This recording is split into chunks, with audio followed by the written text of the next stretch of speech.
야생동물의 이동을 막기 위한 울타리 설치는 이동을 차단하는 데 한계가 있다며 방역지침과 차단시설만으로는 야생동물에 의한 피해를 막지 못하고 하는 것만이 피해를 막을 수 있는 방법이라고 합니다. 안녕하세요, 송차장입니다. 이번 영상은 야생동물로 인한 농가의 피해와 대응에 관한 영상입니다. 최근 강원도를 중심으로 아프리카 돼지열병, 일명 ASF 감염된 야생 멧돼지가 발견되어 돼지 사육 농가에 비상이 떨어졌습니다. ASF라 불리는 아프리카 돼지열병은 바이러스성 출혈 돼지 전염병으로 주로 감염된 돼지의 분비물을 통해 직접 전파된다고 알려져 있습니다. 이 병은 전파율이 높고 전염될 경우 치사율이 거의 100%에 이르는 바이러스성 출혈 돼지 전염병으로 인체에는 영향이 없고 다른 동물에도 전염되지 않지만 돼지과 동물에는 매우 치명적입니다. 현재 백신이 없어 위험성이 높고 확산이 빠르기 때문에 돼지 축산 농가에 큰 피해를 줄 수 있습니다. 최근 강원 고성, 인제에 이어서 홍천 양돈장에서 잇따라 ASF가 발생하면서 전국 확산 우려가 커지고 있습니다. 농림부와 환경부에 따르면 지난 6월 이후 야생 멧돼지 ASF 감염건을 분석한 결과 발생 지점을 중심으로 강원, 경기, 열병 발생 지역 사육 농장의 72%가 밀접해 있는 것으로 밝혀졌습니다. 역학조사 결과 5에서 6마리씩 집단 생활하며 이동하는 야생 멧돼지 특성상 광범위하게 분포되어 돼지 사육 농가에 ASF 바이러스를 전파했다는 것이 전문가의 설명입니다.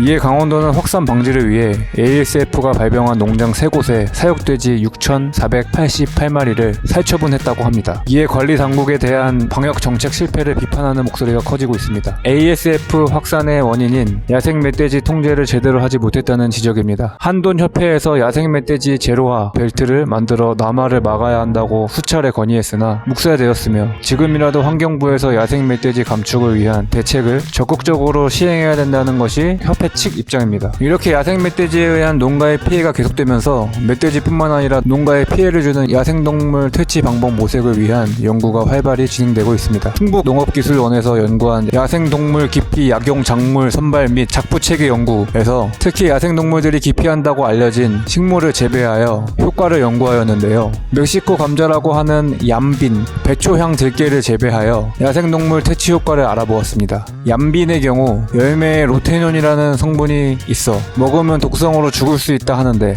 멧돼지는 열매는 먹지 않고 뿌리만 파헤친 흔적을 볼 수 있었습니다. 배초향은 꽃이 필 때 냄새가 짙어 야생동물이 기피할 것으로 예상했으나 예상과 달리 피해가 발생하여 배초향에 의한 기피 효과는 어렵다고 판단되었습니다. 들깨 역시 기피 효과를 볼 수 없었습니다. 이러한 기피 작물이 야생동물에 어느 정도 효과가 있다고 알려는 줬지만 확실한 효과는 관찰되지 않았다고 합니다. 이런 생물학적인 방법으로는 한계가 있는 듯합니다. 울타리나 철책 설치 농가의 경우 야생동물이 접근이 어려워 피해가 낮았지만 시설이 설치되지 않는 지역으로 동물이 이동하여 반사적 피해가 발생하였다고 합니다. 현재 언론과 관련 단체에서 야생동물에 의한 피해가 계속되며 지정학적 특성상 야생동물의 이동을 막기 위한 울타리 설치는 이동을 차단하는 데 한계가 있다며 방역지침과 차단시설만으로는 야생동물에 의한 피해를 막지 못하고 개체수를 감축하는 것만이 피해를 막을 수 있는 방법이라고 합니다. 애써 가꾼 농작물과 축산 농가에 피해가 가지 않도록 보다 효과적인 대책 마련이 필요해 보입니다. 오늘 영상 마치겠습니다. 감사합니다.